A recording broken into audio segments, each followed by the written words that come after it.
across America goes to food waste. And globally, 8 to 10% of all greenhouse gas emissions also stem from food waste. By 2030, this number of food waste is expected to hit around 2.1 billion. And just across my school, we waste an average of 150 pounds daily.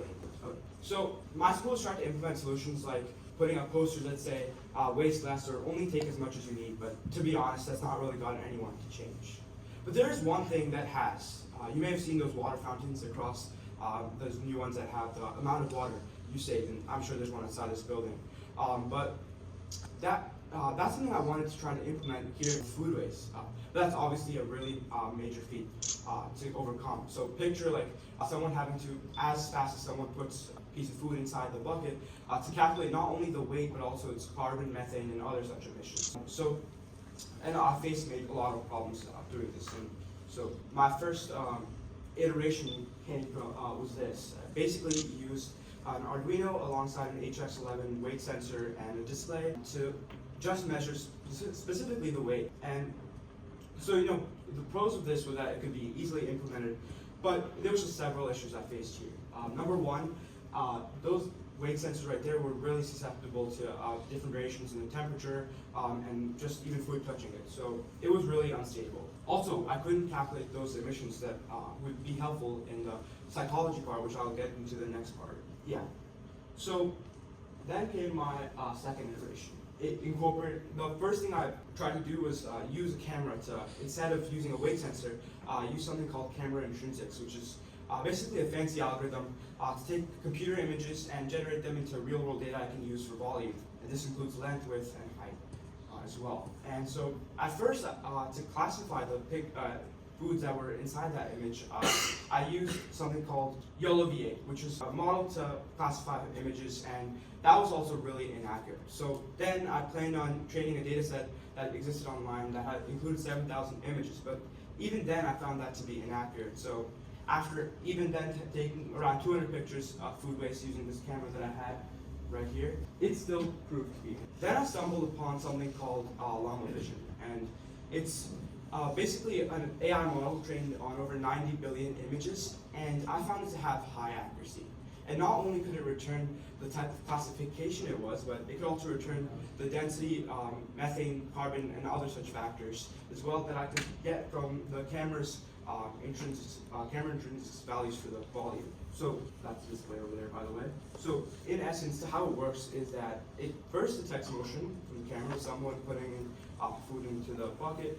Then it processes image, creates a box using something called OpenCV, which is a software that can break up the image into multiple parts and kind of show where each food is.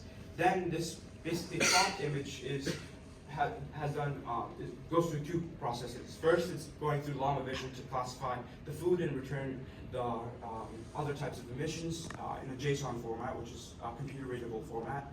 And the second thing it does is that it takes 4 points across the food, and then using the camera intrinsics that I stated before, it's able to get the length and width. That's part of the problem for the volume. And then to get the actual height, it's really tricky for a 2D image. So that's where I found this camera to be really useful.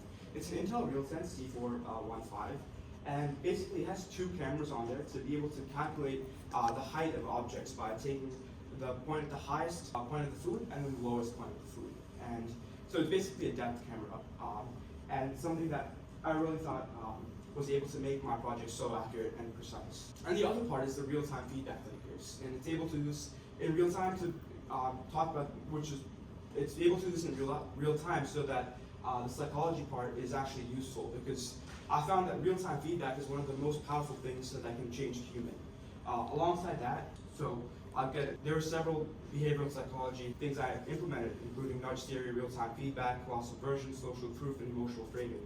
And so basically these were the implementations for psychology that I implemented on the display to get even more change, not only the actual data, but framing it in a way such that people feel an emotional connection to this and actually want to change because of it. And so I guess a more deep dive into how it actually works is that you can see the images being segmented into different boxes, and then it is able to take the basically points on each of the objects and then take the height And then these are some of the equations I used to find carbon, methane, and some other things I also were able to calculate with using the camera and also Llama Vision was methane, water usage, energy loss, and then this was the methane equation right here that I was able to find. And then up top are the camera intrinsic equations to be able to change that image from the camera into actual data. So after implementing this across my school for a week, which has around 400 high school students, I saw a really major reduction in food waste. It was around 36.9%. And it kind of showed that how impactful this device can really be. I saw before it was around 150 pounds before, and then after it was around 94, so 55 pounds per day decrease.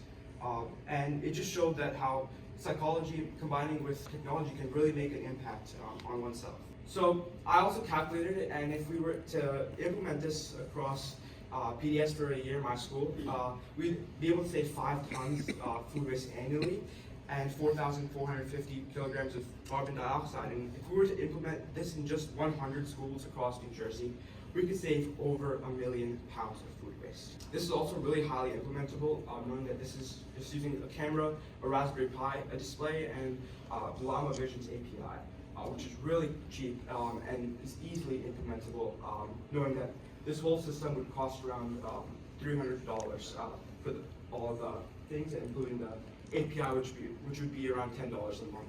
So yeah, as shown before, my statistics showed really good results. And so in the future, I believe that, just as said before, like we can severely reduce that 2.1 billion pounds of food waste that's supposed to be here by 2030 to just under 1 billion. And I believe we can do this by implementing it not just in schools, but also right on top of people's own homes, trash cans, or even in fast food restaurants or community centers. These are some of my references, and thank you. Here's the link to the website. It's recompose.versal.com.